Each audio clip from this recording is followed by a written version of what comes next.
Imagine the world without Fresh Hope. Imagine the US without all the Fresh Hope support groups and no podcasts, blogs, or the 6 tenets of recovery. Without the message that it is actually possible to live a full and rich life in spite of a mental health disorder. Imagine for just a second, and you'll end up with nothing short of a nightmare.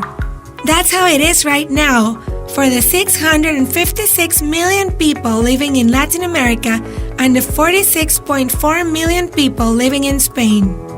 According to the World Health Organization, in Latin America, 5% of the population has depression, which would be equal to 32.8 million people, plus 2.5 million people who have depressive disorders in Spain. That is, in total, an approximate of 35.3 million Spanish speakers experiencing depression without any fresh hope. That is just to speak about depression. We would still need to add to this all the people suffering from all other types of mental disorders. The majority of Latin American countries devote less than 2% of their total health budget to mental health.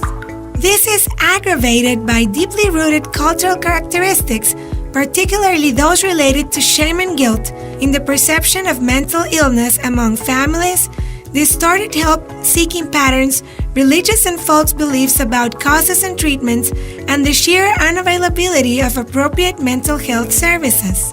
In the year 2000, 18 million people in the region suffered financially serious setbacks like unemployment, job dismissals, and hopelessness. These were as a result of clinically significant mental disorders. Human mental health resources in Latin America are very scarce.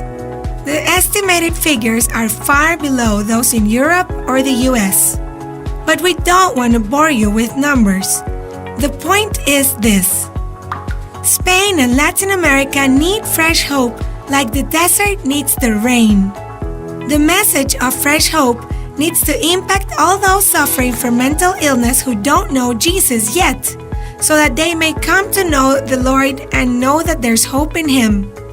The message of fresh hope also needs to reach all those in our churches who are still suffering from mental illness but are too afraid or don't know how or where to ask for help.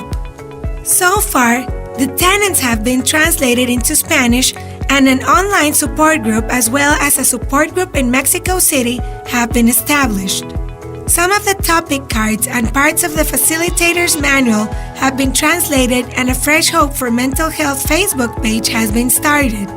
But so much more needs to be done. There's lots of translation work needed. There's also a need to promote the groups through social media and through a network of churches and mental health professionals. More support groups need to be established, and for that we need facilitators to be trained and brochures to be printed out. All of these require an investment of prayer, time, and money. But you can make a difference. It is not by chance that you're watching this video. This is a calling from all those people in Latin America and Spain who will receive God's message of hope through this wonderful ministry. A cry for help from all those we don't know yet, but whose lives and families will be transformed by the Lord's fresh hope. The Lord is calling you to be a part of this. If you're watching this video, please don't stand still. Think of what you can do to share the hope that the Lord has given to you with all the Spanish speakers who are still waiting. We pray that the Lord continues to bless you and fill you with His hope. Yours truly, Spain, Latin America, and the Caribbean.